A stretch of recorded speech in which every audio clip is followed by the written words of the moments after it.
In the heart of the city stood a small, beloved bar. The lights were amber and low, the walls the color of old honey. Glasses whispered against coasters, and the murmur of strangers curled into the corners like cigarette smoke. Then the room fell quiet.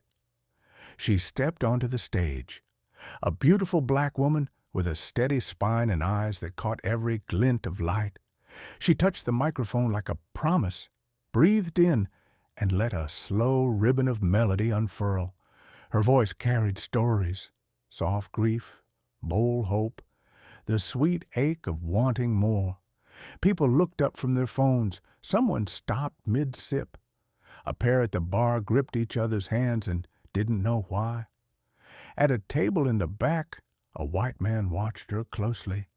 He had the look of someone who never quite learned how to ask for forgiveness, but could buy a bouquet the size of an apology.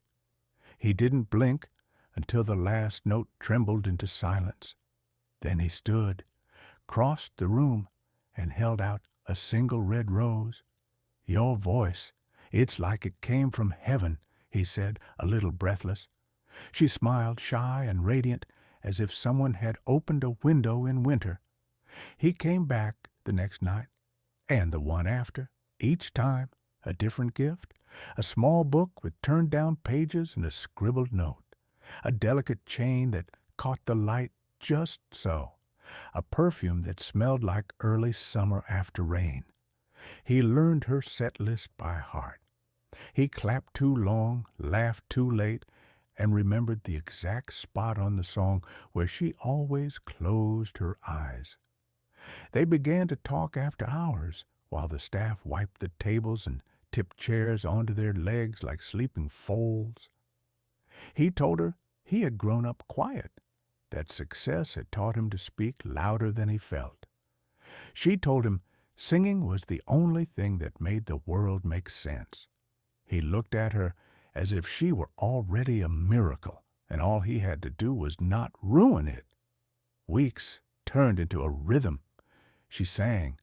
He listened. They walked home in a city that glowed like a low ember. He liked the way she laughed at tiny things, mispronounced menu items, shoes with squeaky soles, the dog that always seemed offended by pigeons. She liked the way he remembered. He remembered birthdays, the second verse to her favorite Sam Cooke song, the bruise on her wrist from when a stage light slipped and scared her half to death. One night, when the crowd was bright and restless, he stood up. The room's hum folded into a hush. He knelt. A small velvet box opened like a secret blooming. Inside, a ring that looked like a sliver of captured dawn. "Will you marry me?" he asked, voice trembling. "Will you make me the happiest man alive?" The audience exploded into applause. Her hand flew to her mouth. Tears rimmed her lashes. "Yes," she whispered. Their wedding was all light and fragrance, white lilies, a satin aisle, the shy breeze of a late afternoon. She wore a dress like a wave, clean and strong. He wore a dark suit that made him look taller, surer. They promised things people promise: patience, presence, the shelter of their names. Friends cheered, strangers cried. A little girl in a pink dress spun in circles until she fell over laughing. Married life opened like a bright door. At first, nothing changed. She still sang 3 nights a week. He still waited, always with a drink and that familiar fixed gaze. They held hands across tables. He sent her texts with too many commas. She sent him voice notes that ended in giggles. On Saturdays they made pancakes badly on purpose.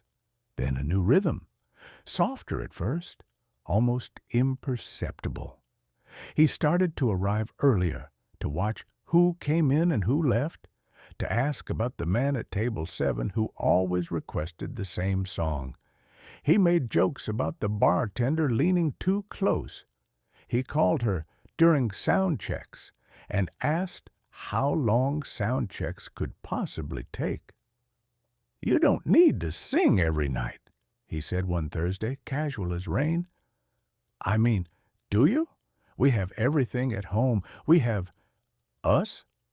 She laughed it off, kissed his cheek, and reordered the set list. But a small seed of worry dug into the soil behind her ribs. One morning, he was already awake, already dressed, coffee untouched on the counter. "Let's talk," he said. His smile was a map to a place she didn't recognize. I think you should take a break. Just a small one." From the stage, "A break?" she repeated, trying the word on like shoes that didn't fit. "Singing is my work." "It's also exposure," he said, shrugging. "Eyes on you, hands waving you over. I don't like it." The first argument was small. The second wasn't. He raised his voice. She folded her arms and held her ground. He apologized. A bouquet, a dinner, a letter with looping letters and too many forevers. She forgave him. For a while, it was enough. Control grew the way ivy grows, quietly, beautifully, wrapping itself around the pillars you thought would hold forever. He wanted passwords just in case. He installed a tracker app just for safety. He began to time her walks and questioned the extra 5 minutes at the corner light. "Why didn't you answer?" "Who messaged you at midnight?" "Why did he smile at you like that?" One night, the bar lights felt too bright. She finished her last song with a voice that shook. Back home, the air was a thin pane of glass. He asked a question that didn't feel like a question. She gave an answer that didn't feel like hers. He stepped closer. She stepped back. The world tilted. His hand, a sudden crack of thunder where there had been only rain. Silence. Her lip bled, her breath stuttered. "Why?" she whispered. "You told me you loved me." He cried then, loud and messy, the way a child cries when the toy he broke can't be fixed. "I'm sorry," he said. "It was nothing. I was scared. I love you. I love you." He pressed ice into a towel and touched it to her mouth with shaking fingers.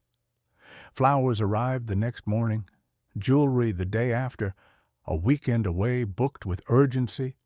She forgave him again. Abusers are often brilliant florists, but songs keep their own accounts.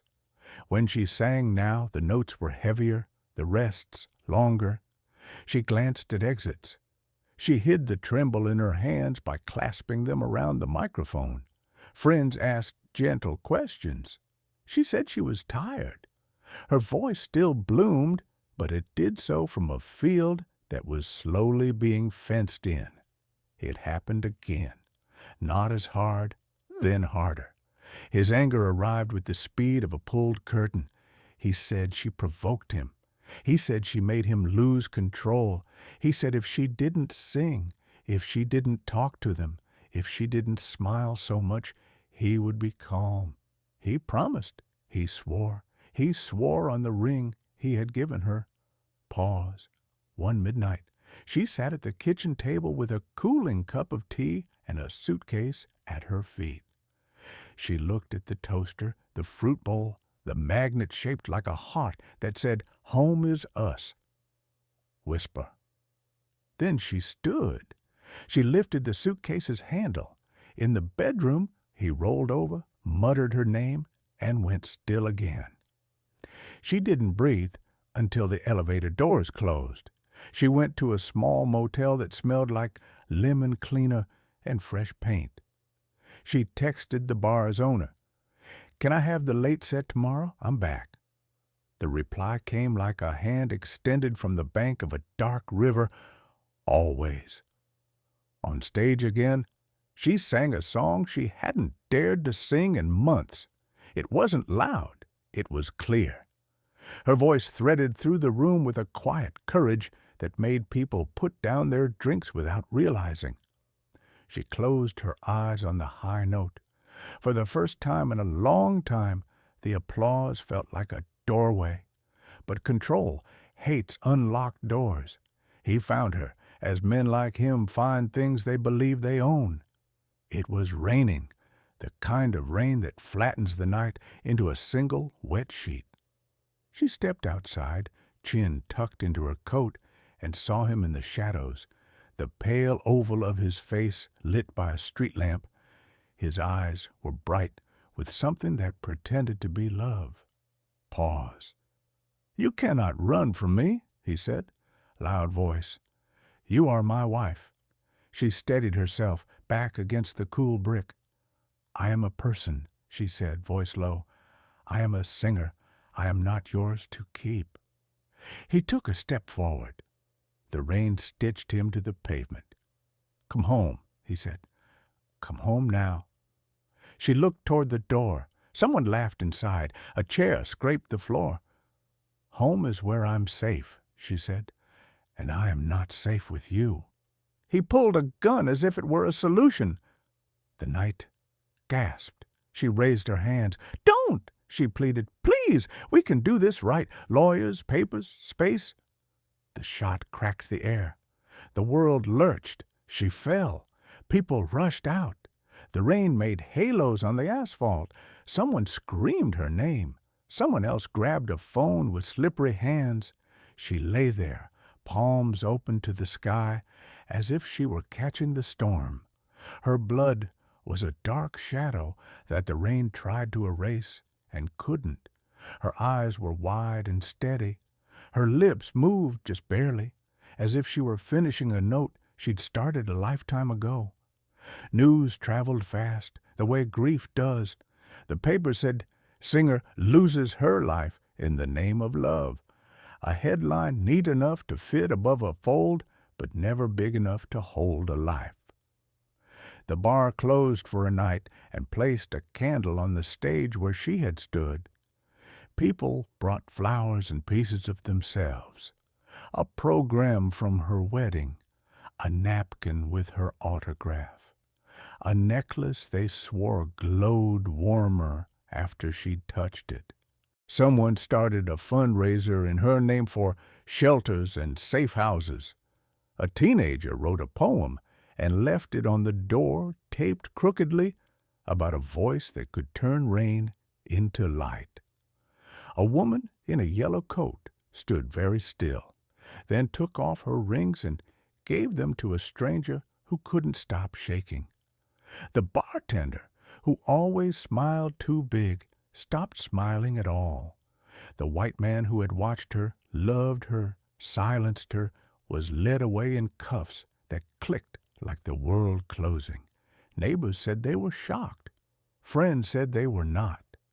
People spoke about jealousy, about control, about warning signs we are taught to call devotion. The city returned to its business, but the bar kept the candle lit. If you stand there now, if you close your eyes, you can almost hear her. The swell of a chorus, the soft landing of a verse, the brave way she held a note like it was a lighthouse, and she, the ship, steering home. You can hear the room fall quiet, feel the hush before the applause, sense the tremble of a universe that should have learned long ago the difference between love and ownership. She sang to be free. She sang to belong to herself. She sang because singing turns a room full of strangers into a single heartbeat. She sang until the night turned cruel.